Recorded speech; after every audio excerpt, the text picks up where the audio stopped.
Welcome to the True That Show, a show about lifepreneurship presented with wit, humor, and banter by Deborah Drummond and Caroline Blanchard. A lifepreneur is someone who's living life the way an entrepreneur runs their business. All in. Lifepreneurs are rock stars. Lifepreneurs are people who are brave, who risk, who live full on, who think out of the box, who win this thing called life. Lifepreneurs are around us every day. They are everyday heroes. Join Deborah and Caroline, these two stage-walking women who tell it like it is. You'll learn from the most incredible lifepreneurs who will inspire you to be the best version of you. Now here are your hosts. Hello, everybody, and welcome back to another session of the True That Show. Hello, Miss Caroline. How are you today? I'm very well, and you? I'm super excited. We were talking earlier, you guys, about how I clean my sock and underwear drawer. Today is going to be an amazing interview. And if that didn't make you change the channel, I don't know what is. But you can see us, we're all having a good laugh here. I love the feeling that I have some control in my life when things are going awry. There is nothing I love more than when I'm like, and I just clean my desk and I don't really need to, or I clean out a drawer. And there's this really, I'm sad to say, sense of accomplishment. It's like, woo, I've got something done and my life is in order. And it's so true. When I feel like I have something, I literally just said to someone the other day, I really have this need to clean out my makeup container. They're like, aren't you funny? So what else is going on in your life? I'm like, it's chaos. It's so busy in my life. And I feel like I need to clean up my makeup. Well, see, but, I do get the makeup thing. I get that. Yeah. I do get the office thing. But the underwear drawer, really? Like, how do you feel accomplished about that? Look, I saw you sent me a picture the other day. So me and Caroline just finished this amazing conference, and she sent me a picture the other day of her watching this conference, and she was showing me the picture of her cat. And you know what I saw in the background? I saw this TV of this amazing speaker on, and then I saw all these board games to the side and there, and I was like, oh, look at you. You got some organizing to do. But anyways, it's not about me and my underwear. Okay, I didn't know that my house would get attacked on this podcast. No, but just to, I want to clarify one thing. This is a basement, so I had to do 4 hours of cleaning before going down there and sitting, because it wasn't that messy, but my daughters, it's their spot and I just don't go there. So I wanted to watch a conference there, so I had to do 4 hours of cleaning, but clearly I'm not gonna clean the board games and everything. And that's exactly what Deb saw in the picture. I should have showed you the rest, but anyway, besides that, like, I do get the feeling of what you say, of feeling more accomplished when it's clean, because I have this thing of, if I'm anxious, if I'm sad, if something happens or I feel like I'm not in control, I'm like looking around and I'm like, oh, the house is a disaster. Like, honestly, Deb, I probably tell you that once a week, which is, it's not a disaster, but it's just like once a week, I'm like, I need to dust everything. All the mirrors need to shine. The floors need to be clean, vacuum, and blah, blah. So I go through that, and I don't know if it's, me tiring myself so much, but after those 4 or 5 hours, I'm always like, ah. And then I get to enjoy it for about 5 minutes because I do have kids and dogs. And I'm like, please, guys, just stay away. Stay away from the house.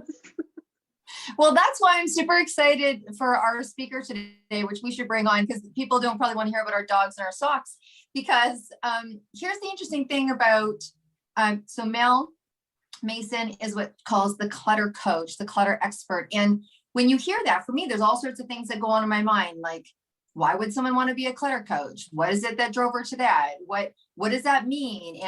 And is this a healthy thing that I do? Or should I deal with my anxiety in another way? Or all of that kind of stuff. And so I don't think I've ever met someone so versed and so intuitive with this particular area of work than I have with Mel. When I hear her talk about the clutter almost in the body and in the mind, and then how it shows up out there, I'm like, oh, I just thought I kept this side of my desk clean because I interview, and that side is the other. So I've got two parts of my personality. But no, she really made me think about where my head's at. Like, where's my head at? And I can see it sometimes in my home. But anyways, I'm not It's the pretty, expert. it's pretty cool because she makes us feel normal, you know? Yeah. Thank you, Mel. So welcome, hey, Mel Mason. Welcome to the show. We're happy to have you here. And before asking you where all of this started, I will say, because it's going to we're going to talk about it during the interview, but I used to be a clean freak, like a clean freak. When I had my first child 22 years ago, yes, he was a preemie, but I swear every single week I would clean each one of his toys, cars, the little thing, everything. I would empty everything and clean everything. And you could eat on my floor, literally. It was probably cleaner than anything else. But now I have 3 dogs, and now it's like sometimes I look at my house and I'm like, what has my life become? But on the other end, I do feel, happier and not as a freak, because one day someone told me, okay, you need to breathe. Your house needs to be dirty enough to be happy, but clean enough to be healthy. And for me, that was a switch. I was just like, okay, you don't need to eat on my floor. I'll wash a table. So, find a balance. And I love when we talked with you, how you talked about, those polar opposites and then the balance, because that's really what you're bringing to people. Yeah, absolutely. Well, thank you so much for having me, Carolyn and Deborah. It's an honor to be here with you. Absolutely. I mean, people think, oh, there's hoarding, and then there's OCD, and then there's clutter, and then where do I fit? When what we don't realize is there's a spectrum for everything. Like, even if you take fear, the other side of the energy is excitement. It's all on the same spectrum. It's just where you're focused. So the same with clutter. On one end of the spectrum, you have the extreme hoarding behavior. On the other end of the spectrum is the extreme OCD. Everything needs to be in its place. Nothing can be dirty, nothing on surfaces. And then right in the middle is your clutter sweet spot. What works for you in your environment, in your situation? There you go. See, I stay on mute to be good because I just can't stop, laughing and talking to myself over here. One of the things that I found really quite interesting that makes you who you are clearly is when we were talking about, what did you do before? What made you decide to do this? And honestly, wow, I was still hung up on the fact that you got hired for 2 weeks and got a $50,000 paycheck, and that got to spark off your passion. Give us a little bit of background on what it is that you do, why you do it. And then honestly, I've never heard anyone that does what you do in the way that you do it and why. So maybe give us a little bit of that. Yeah, absolutely. I'd be happy to. So first and foremost, I was the cluttered, messy kid. You couldn't walk in my room. My entire floor was covered, and it wasn't just with stuff. It was with trash. I was fine living that way. And I didn't realize then that the outside is only a mirror of the inside. Whatever's going on outside of us is just reflecting us back to ourselves. Because at that point in my life, I had already experienced a lot of trauma and loss. I had been sexually abused. There was emotional abuse. My parents separated, divorced when I was 4. And so I had all that stuff going on, and my environment clearly showed it. And then at the age of 15 years old, I experienced what I consider to be the dark night of my soul. I lost my older brother to suicide. I was the one who discovered his body. And in the same moment, reading his suicide note, I was the sole inheritor of all of his belongings. So at 15 years old, I had to be the one to then go back into his house after finding him there and go through all of his stuff and figure out what I wanted to keep, what other people could have, and what to do with the rest of it. So as you can imagine, that pretty much just sent me on a downward spiral. I was not expected to make it to see my 18th birthday alive. And I got kicked out of my junior year of high school for basically being a danger to myself and others. And they said, you can't come back until you get intensive therapy. And what that looked like was me spending the next 1.5 years of my life living in a residential treatment center for adolescents. Unbeknownst to me, that is where my life would radically change. because while I was living there, I was introduced to yoga and mindfulness. And really, what yoga and mindfulness taught me how to do was to come home and be present in my body for all the inner clutter, which is all the repressed emotions from the trauma and loss. It's the resentments that I carried from people harming me, the limiting beliefs and the fears. And as a result of being willing, just willing to turn my attention within and pay attention and be present for all of that stuff, what started to happen is I went from that cluttered, messy kid who was completely fine living like that. There wasn't anything on my radar saying I needed to do anything different but my mom yelling at me. But what started to happen was I needed to start changing my outside environment because the inside was changing. I was making space on the inside by being present with myself. And my outside started to change effortlessly and naturally, without forcing myself to do it. It just became spontaneous. And I went from that cluttered, messy kid to someone who could no longer tolerate clutter and had to have order in my environment. Now, the internal shift took about a year to get through, to go from that cluttered, messy kid to loving order, having order in my space. But it still took a long time to let go of those major attachments that I was carrying. Now, fast forward, and there came a time in my life where I wasn't really paying attention to myself anymore, or taking care of myself when I was in a marriage. And I wound up getting to a point where I actually wanted to end my life again. And I made the commitment to myself in that moment that I was either going to end my life right then, or I was going to do whatever it took to experience my birthright, which is being happy and abundant in every area of my life. I made the commitment to put my happiness first. And once I did that, it meant me turning my attention back towards myself again and being present for my experience. And within a few short months, I was able to leave a job I was unhappy at, work as an independent contractor for a couple of women to get my foot out the door because I'd always wanted to be in business for myself. And that led to an opportunity where they didn't really need my services for very long. And they sent me a $50,000 check in the mail for the balance of my contract. And what I did with that was I took the next 6 months off to figure out what I wanted to be when I grew up. And I never grew up, nor am I ever going to, but I did figure out what I wanted to do.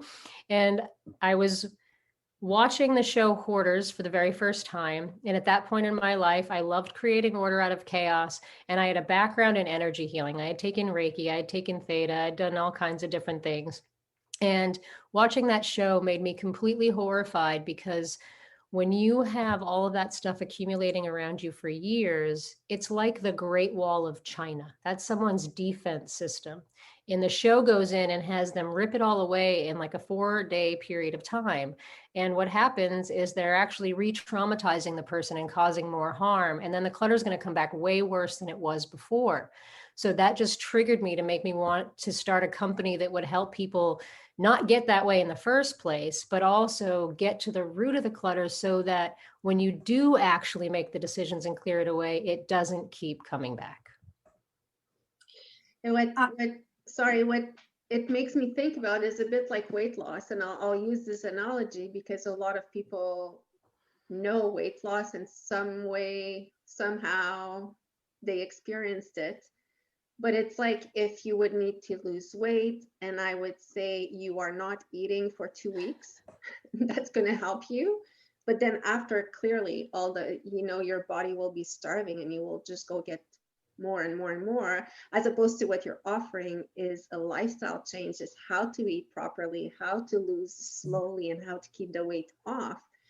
So that's what I find super interesting in your system. And honestly, thank you for sharing, everything that you just shared, because you say it very lightly, but it's very, very heavy what you went through. And I find it, commendable that you actually took that, turned it around, and decided to do something good with it. And I love what you said when you said, you know what, I wanted to end my life. And it was just like, well, it's going to end now, or I'm going to make it like really, really good. But you chose to not just go in the in between.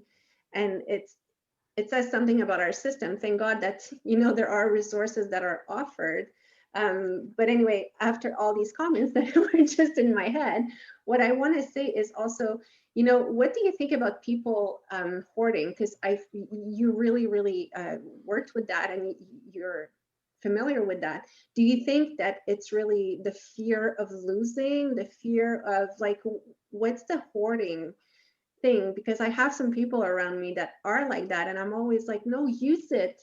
And they're like, no, what if, we need it later? And I'm going to give an example. When I got married with my second husband, his mother gave us a beautiful gift. So his grandfather had just passed away, and she gave us a beautiful dish set.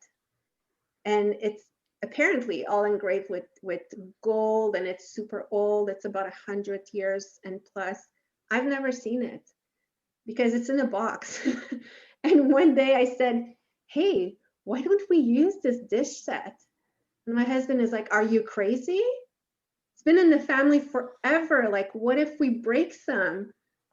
And I swear, we've been together like 14 years. I've never seen this set. I don't even know what color it is. We got it in a box, and we're being super careful of it. I don't even know exactly in the house where it is, but it's apparently worth a lot of money, and it's apparently like gorgeous, and it's been in the family forever. But for me, it's like, I'm not a hoarder. For me, it's like, use everything now, or, what's the point? But there is like, what's the psychology behind So it's really, like we talked about, it's spectrums. There's a different end of the spectrum, and it's not even so much about psychology as it is really, there's really only, I always say three, but really it comes down to, there's two energetic states that we can be in. We're either in a state of contraction, like avoiding something or hanging on to something, or we're allowing the moment. And when it comes to hoarding, it's just years and years and years of avoidance. And then part of the avoidance is the constantly grasping after things and buying new things, because it's a distraction. It keeps you from being present with yourself. So there's this constant grasping and this constant avoiding. And it just, as it goes on for years and years, it just gets worse and worse if people aren't addressing it. And ultimately, what's really happening is that we all come in connected to the divine source of abundance. We all have equal access to it. We all can access it. We were all born to be happy and abundant in every area of our lives. It's our God-given birthright. Like literally God, creator, source, whatever you want to call it, is showering money and abundance and joy on you all the time. We are just too blocked to receive it because we're either too busy avoiding what's uncomfortable. So one hand is busy and hanging on to what feels good. So this hand is busy. So we don't have any hands left to receive the abundance. And imagine it like a drainage channel, right? And as we come in completely clear, and then as we go through life, we start accumulating the inner clutter, the repressed emotions, the resentments, the fears, the limiting beliefs. All that stuff starts to act as sludge in that piping, which starts to block the flow. So as more and more time goes on, that flow gets smaller and smaller, and you see people have low energy, they have tons of accumulation, they feel overwhelmed, they're anxious, they're depressed. All of that just gets worse and worse with the less and less light. It's really just less light. So we need to remove the interference and let more light in so that the light can do the work. That's an incredible way to explain. First of all, I want to honor and I appreciate your transparency and your experience to where you got to, because I think for a lot of people, particularly around the sexual abuse or the emotional abuse, it's such a secreted topic, as much as it's a topic that still gets talked about. That individual person being able to correlate that experience into unhealthy areas of their life isn't as common as we think. They're like, that happened. And I know that I'm on, not people are seeing my hands, but that happened. Like they push it like it happened over here. I'm right here now. And they don't realize that it leaches. It can leach if it's not healed into certain areas, whether it's relationships, and rarely outside of relationships do people see it show up and recognize that it could be part of the reason why you can't open your storage room door. They don't realize it's like, why do you have so many jackets that you're filling 2 closets full of jackets, or whatever it is, or things that they can't let go of. So first of all, thank you for putting that connection together for people, because not a lot of people see their behavior that's not serving them correlating to something that happened way long time ago that they might have. Here's the clicker on it too. I dealt with that already.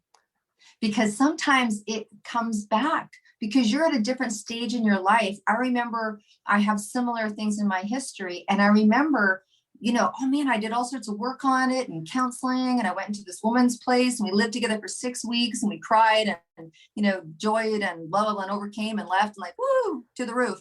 And then I had my child. And then when she was 2 years old, I got into this really, really troubled place. And I went to my doctor and he said, oh, having that child at that age has re-triggered the trauma for you at that age. I'm like, but I did it already. And he's like, well, sister, guess what? And so we have these different things in our life that re-trigger. It could be, like you said, a relationship, or a job, or a boss. Or it could be we're someone always peeling the layers of the onion, right? I mean, we're never done. Here's the secret. We're never done until we get absorbed back into the oneness. We're never done. Like, it's just, we're human. We're never done. You can't ever get it done. Yeah. So the one thing that I loved is that you correlated that for people. So I'm thinking there's a bunch of people that are listening that are now taking a nice big deep breath, right? Nice big deep breath. And they're like, wow, because the idea of oneness is so yummy for people. It's like, wow, how can I be in my home, in my own personal body and my home, and have it reflect how I'm feeling? So share with us a little bit about how it works for someone that's having that aha moment. That's like, Mel's talking my language. Like, what does it look like for someone to see you, or how do you help people? Let's go there. Oh, absolutely. Absolutely.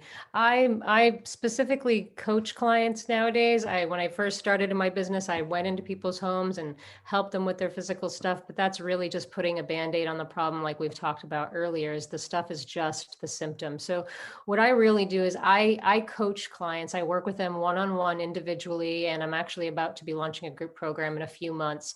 So I can actually help people in a group, but primarily one-on-one. We really spend the first part of working together teaching you how to actually be present with yourself, because ultimately the outside being a mirror of the inside, all of this stuff that accumulates, whether it's stuff or the excess weight, it accumulates because of our unwillingness to look at it. We avoid it. We turn our attention away. And imagine if that's a behavior that you've been doing for years and years and years, it's pretty ingrained behavior. So I spend a lot of time working with my clients, teaching them to turn towards themselves and to be present with themselves and their own lives, and to hold that non-judgmental, loving space for themselves. And in that place, that's where the magic happens, because that's all I ever did. I didn't go read books. I didn't learn systems on how to get through my stuff. I learned how to be present for my experience and allow everything to be exactly as it is, no matter what. If it's messy, it's messy. If it's happy, it's happy. Whatever it is, if I'm judging someone, I'm judging someone. Whatever it is, I just acknowledge it and allow it. And by teaching people how to be present with themselves and allow themselves to be exactly as they are, that's where the space gets made inside. And because the outside is a mirror of the inside, it starts to change the outside for you. So first and foremost, make time for yourself. Put yourself first. Start making you a priority and fill your own cup. But that's what I'm going to teach you to do if you're interested in working with me, is how to be present for yourself, how to make the space for yourself so that you can experience happiness and abundance in every area of your life, because it's your birthright. You should be having all kinds of healthy relationships that are thriving. You should feel like you're in your 20s. You should feel like have all kinds of energy. You should have money, more money than you can spend. Like, that's our birthright. And if you're not experiencing all of that, you have some clutter. We all have clutter. I'm constantly doing work on myself. It never ends. We don't ever get it done. It's crazy, because really, when we're born this way. And then we learn to be different and let go of everything, because a baby doesn't think when they cry and scream if they bother you or not. They're like, I want to eat now. But we learn to become different and to make space for everything else than ourselves. And I have to say that what I find super refreshing about your approach, because like Deb, I have quite the history as well. And, you know, I'm the person who doesn't like to go to a therapist or whatever, because it's always like, okay, let's sit on the couch. So what happened when you were blah, blah, and how did you feel? And it's almost like I'm just, you know, saying it in a very monotone way, but you're not talking about all of that. You're not talking, you know, when you're talking about peeling the layers of the onion, it's about feeling better and making place for you now, but it's not necessarily about going to dive into whatever, let's find what traumatized you, because for some people it's clear, for some people it's not. You know, I know. Yeah, let me just say something to that really quick, because that can be scary for people, is that know this, that when you become willing to be present with yourself, you're not going to get overwhelmed with all the stuff that you're not ready to handle. You're not going to be flooded with all kinds of emotions. All these traumas aren't going to come rising to the surface. Nothing comes up until you're ready. And a prime example is after I started practicing again, when I wanted to end my life, I was very consistent, and it took another 3 years, I want to say. Took 3 years of consistent practice before what I consider to be my core trauma, which wasn't even losing my brother, my core trauma to be revealed for me to start working on. And it came up into my awareness. But it was 3 years of consistent daily being present with myself before something of that magnitude kind of came in to be dealt with. But nothing will come up unless you're ready for it. If it's coming up, you're ready. No, and that's what I find refreshing, because it's not sitting someone on a couch and asking them questions, because I've always said, like, hey buddy, if I give you the answers, it's because I know them. You know, so I think you go more profound than that. It's really just like to feel and to actually declutter. I just love this approach, and I find it refreshing. And as opposed to when I look at more traditional methods, like get an organizer, and things like that, I just see hours and hours of headache. Like, I don't see it as, oh my gosh, I'm going to feel so good after. I see it as a commitment and this and that. With you, I see it as, okay, you know what? It's a new method. It's refreshing. I'm going to feel good, because ultimately that's what you're making us feel. It's like, we're going to go get at that time what feels good. Yeah. Right.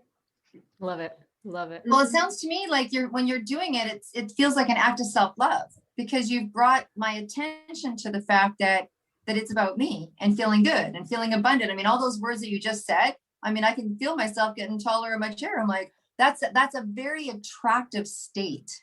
It's a very attractive state. And then I would assume, I don't know, because when I'm looking at the side of my desk right now, I'm like, the unhealthiness becomes not comfortable anymore, because I'm loving myself more. Mm-hmm. It's the greatest act of self-love you can do for yourself, is to be present with yourself. I mean, here's the thing. What do we want from everybody else? Their attention, right? We want them to pay attention to us, to notice us, to give us their time.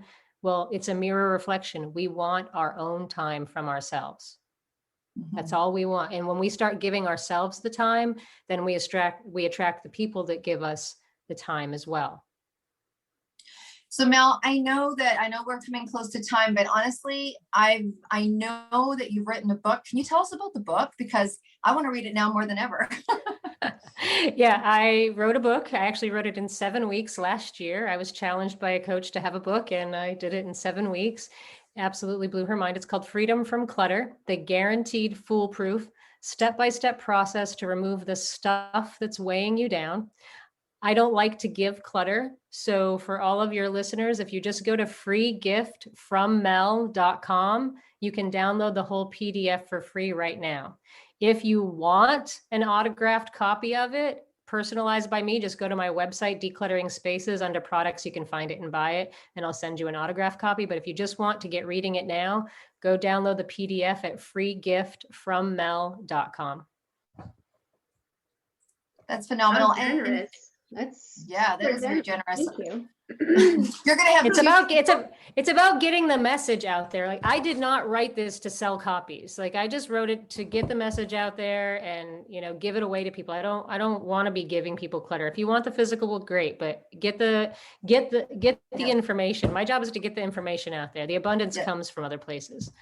Yeah. Fabulous. I mean, I'm a dog eater and writer, and for those people that are like me that love books because you use them like workbooks. That's me. I do both. I still have to have physical books too. I mean, because I can't read a screen all day. So I do have my physical books. I'm better at letting them go now. I just keep my resource ones. Yeah. So, you know what, for people like me who want even more clarification. So if someone is sitting there wondering, do I need to go see her or not? Because like I said, there's some people that, you know, there's pretty clear trauma. Some other people at some point are just sitting there feeling anxious, feeling disorganized, but just feeling like, oh, that's because I'm a mom, I'm super busy, or, you know, whatever, I have a full-time job or this or that. Sometimes we don't realize that we even need that help. But if someone is listening to this right now and they're like, do I need her or not? What's their first step? Their first step is just go on my website, declutteringspaces.com. There's a little pop-up form that says contact me. Just reach out to me. We'll just have a conversation. We'll just do a consultation. There's no obligation. It's just find out where you're at, look at what you're wanting to achieve for yourself, and see if I can help you get there. No obligation. And I assume that anyone could benefit of it. You don't necessarily need to be, unless you're divine, you probably need. You know, we all have clutter. Like, I like to say this is we're all human and none of us get out of life unscathed. We all have trauma. We all have losses, and most of us don't give ourselves the permission to experience the full range of emotions as those things happen, or we were children and didn't have the tools to do it. So what happens is that those emotions get stuffed down. That's why they're repressed. And that energy keeping them stuffed down is just draining you. So if you're feeling anxious, if you don't have enough time, if you're always run down and fatigued, if you have fibromyalgia, if you're carrying excess weight, all of this stuff is symptoms of having inner clutter and not being willing to be present with yourself. So if you're having any of those symptoms and you want your life to change, then I can definitely help you. Awesome. Oh man. Yeah. I mean, so anyways, hats off to you, really, Thank you. because you have really holistically come 360. And I think when I say holistically, to be able to get to the place where you can take your lessons and convert them over to someone else's successes, I mean, really, that's an ultimate place to be. So congratulations. Yeah, you're welcome. I think that I'm sitting here kind of in awe. So I'm sure people are going to do what they do and contact you. I'd love to have a follow-up interview and hear how things are going as time goes on. And I'm going to just let Caroline close this out because I've got to go clean it. No, I'm going to, I'll let Caroline close this out today. Wow, you really changed something in her, because usually she wants the last word. But wow. Wow, right? See, I'm not the only one that thinks you're mean. No, she didn't think I was mean. She just. I didn't say. I said, "Wow, that you're letting go and letting her have the last word." Exactly. That's huge. It's all a question of letting go. The wow I heard from her is like, wow, you can express what you feel. It's good. You know, anyway, no, Mel, seriously, I really appreciate meeting you, because I met you today. And I know that, you know, the first time we really met was through email, because you had met Deb and you were going skydiving and that was postponed. But I know that it's coming. So clearly you're a woman who lives every single day to the fullest. And it's funny because I got this energy from the 3 emails we exchanged before today. You have such an energy of, you know, it's light, it's fresh, it's positive, and I think it's really because you embody it 100%. So there's nothing fake in that. And I absolutely love it. So it was such a pleasure to meet you. And I'm going to let you the last word. You know, if you have anything in closing that you want to share. Yeah, absolutely. Well, thank you so much for having me on here, both you, Deborah, Caroline. It's been such an honor and a pleasure. What I always like to leave with is that there's only one requirement for you to get free from any clutter in your life, whether it's physical stuff, it's emotional stuff, you're carrying excess weight, you have toxic people. The only requirement is your presence. You need to be willing to make the space for you in your life, and the rest will come from that. If you make yourself a priority and make time for yourself, not just to like go read books and do things, but actually be quiet and turn your attention within and see what's happening and what it feels like to be in your body as you in each moment. That's the greatest gift you can give yourself. Everything will change from that. If you do that consistently every day, you don't need my services. I tell my clients, if you just become willing to be present with yourself every day, you will fire me really quickly. You won't need it. My first client fought me for 4 years doing this practice. After 4 years, she finally started coaching with me. Within the first year of coaching, she said she didn't need me to come to her house anymore, and she couldn't even get through a box of paper on her own. And then 10 months later, she said she didn't need me at all anymore. So 6 years, first 4 in resistance, coaching with me, lightning fast. So your presence is required. Make the space for you. Make you a priority. Thank you so much, and thanks everyone, and we'll see you again next week. And if you want to contact Mel, decluttering spaces.com. Thank you.